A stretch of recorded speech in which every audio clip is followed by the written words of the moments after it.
Hello everyone, welcome back to my channel.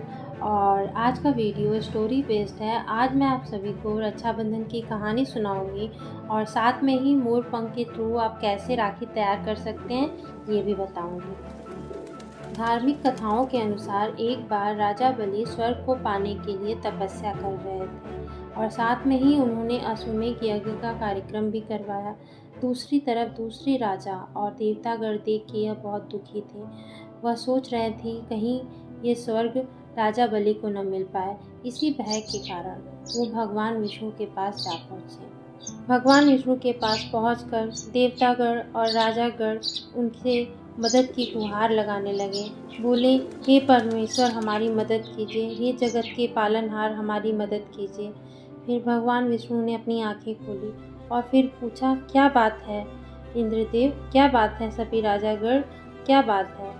तो फिर सभी ने जवाब दिया, हे भगवान आप तो सब कुछ जानते हैं, फिर भी हम आपको बता देते हैं कि पृथ्वी लोक पर दैत्य राजा बलि अश्वमेध यज्ञ करा रहे हैं। अगर उनकी ये यज्ञ पूरी हो गई तो हमसे हमारा स्वर्ग लोक छिन जाएगा। और राजा गण लोग कहने लगे कि अगर वो स्वर्ग के राजा बन गए तो वो हमेशा हमें पृथ्वी पे दबा के रखेंगे। हे प्रभु हमारी मदद कीजिए। फिर भगवान विष्णु ने बोला, ठीक है मैं तुम्हारी मदद करूंगा। और फिर भगवान विष्णु राजा बलि के पास जा पहुंचे। भगवान विष्णु वामन अवतार में थे, इसीलिए राजा बलि उनको पहचान न सके। वामन भगवान वहीं से चिल्लाने लगे, हे भगवान, हे भगवान, इस राज्य में कोई ऐसा नहीं है जो मुझे भिक्षा देगा। क्या कोई ऐसा व्यक्ति नहीं है जो इस भिक्षुक को भिक्षा दे सके। और राजा बलि ने भिक्षुक की सारी बातें सुनी और फिर उसके बाद वामन भगवान के पास जा पहुँचे। वो बोले, हे भिक्षुक तुम्हें क्या चाहिए, मांगो मैं तुम्हें सब दूंगा। तो वामन भगवान बोले, सोच लो मैं जो मांगूंगा वो तुम दे पाओगे कि नहीं। तो राजा बलि बोले कि क्यों नहीं, मैं क्यों नहीं दे सकता, मेरे पास तो धन है, दौलत है, सब कुछ है, मेरे पास सब कुछ है। हंसते हुए वामन भगवान बोले कि राजा बलि तुम मुझे वो नहीं दे सकते जो मैं चाहता हूँ। फिर राजा बलि ने बोला, अरे भगवान आप मांग के तो देखिए, मैं क्यों नहीं दूंगा आपको।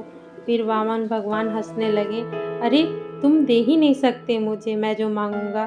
फिर राजा बलि ने बोला, नहीं आप मांग के तो देखिए महाराज, मैं क्यों नहीं दूंगा आपको। फिर उसके बाद वामन भगवान बोले, अच्छा तुम्हारी इतनी इच्छा है तो मुझे 3 पग जमीन चाहिए। तो फिर आश्चर्य से वामन भगवान को देखते हुए राजा बलि बोले, 3 पग जमीन, अरे 3 पग जमीन में होगा क्या, आप न सो पाएंगे न घर बना पाएंगे, तो कैसे आप रहेंगे। वामन भगवान फिर हंसने लगे, बोले मैंने तुम्हें बोला था ना कि तुम मुझे नहीं दे पाओगे, फालतू में तुमने मुझे इतना परेशान किया। तो राजा बलि ने बोला, अरे भगवान आप 3 पग जमीन में बैठ भी नहीं पाएंगे तो आपको मैं दूं कैसे। फिर वामन भगवान ने बोला, मुझे चाहिए तो 3 ही पग जमीन, देना है तो दो वरना मत दो। और फिर लगे चिल्ला चिल्ला के बोलने, हे भगवान इस संसार में कोई ऐसा है ही नहीं जो इस भिक्षुक को उसके इच्छा के समान भिक्षा दे सके। हे भगवान कोई भी नहीं है इस संसार में। और फिर इतनी ही बातें सुन के राजा बलि ने बोला, अब महाराज अगर आप चाहते हैं कि 3 पग ज़मीन आपको चाहिए तो मैं आपको 3 पग ही ज़मीन दूंगा। ठीक है आप बताइए मैं आपको ये ज़मीन कहाँ दूँ।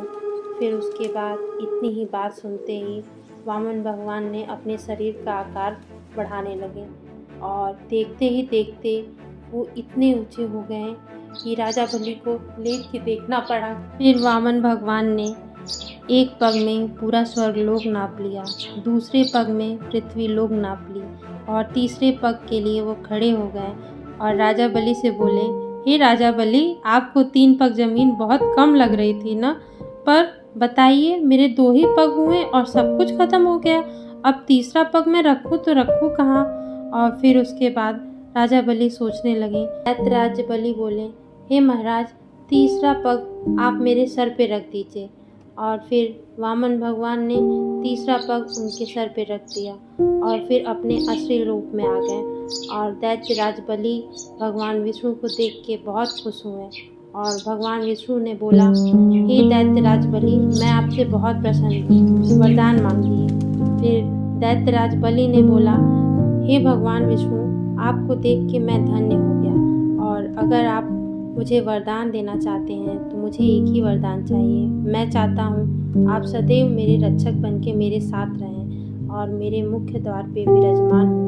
और फिर भगवान विष्णु तुरंत उनके मुख्य द्वार पे जाके द्वारपाल की भांति विराजमान हो गए। स्वर्गलोक में माता लक्ष्मी बहुत विचलित होने लगी कि प्रभु कभी भी इतने समय के लिए स्वर्गलोक छोड़ के नहीं गए। आखिर प्रभु गए तो गए कहाँ? और फिर माता लक्ष्मी बहुत परेशान हो गई, दुखी हो गई। नारद मुनि ने माता लक्ष्मी के मन की बातें सुन ली और वह माता लक्ष्मी के पास तुरंत जा पहुँचे। और नारद मुनि ने भगवान विष्णु के गायब होने का रहस्य माता लक्ष्मी को बता दिया और माता लक्ष्मी ये सारी बातें सुन के और दुखी हो गई कि हे प्रभु, अब मेरे प्रभु आएंगे कैसे? और फिर उन्होंने नारद मुनि से सुझाव मांगा। फिर नारद मुनि ने बोला कि मैं आपको यही एक सुझाव दूंगा कि आप राजा बलि को अपना भाई बना लें। अगर आप उन्हें अपना भाई बना लेंगे तो आप उनसे कुछ भी मांग सकते हैं। नारद मुनि की बात मान के माता लक्ष्मी पाताल लोक जा पहुंची और एक पेड़ के नीचे खड़ी होकर रोने लगी। उनकी रोने की आवाज़ सुन के दैत्यराज बलि भी उनके पास जा पहुंचे और बोला, हे देवी, आप रो क्यों रही हैं?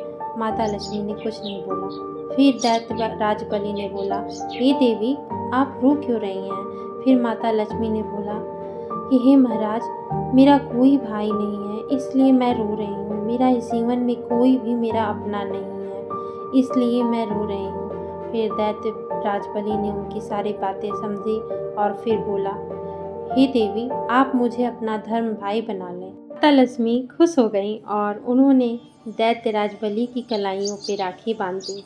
फिर दैत्यराज बलि ने बोला, हे बहना, बोलो, तुम्हें भेंट के रूप में क्या चाहिए?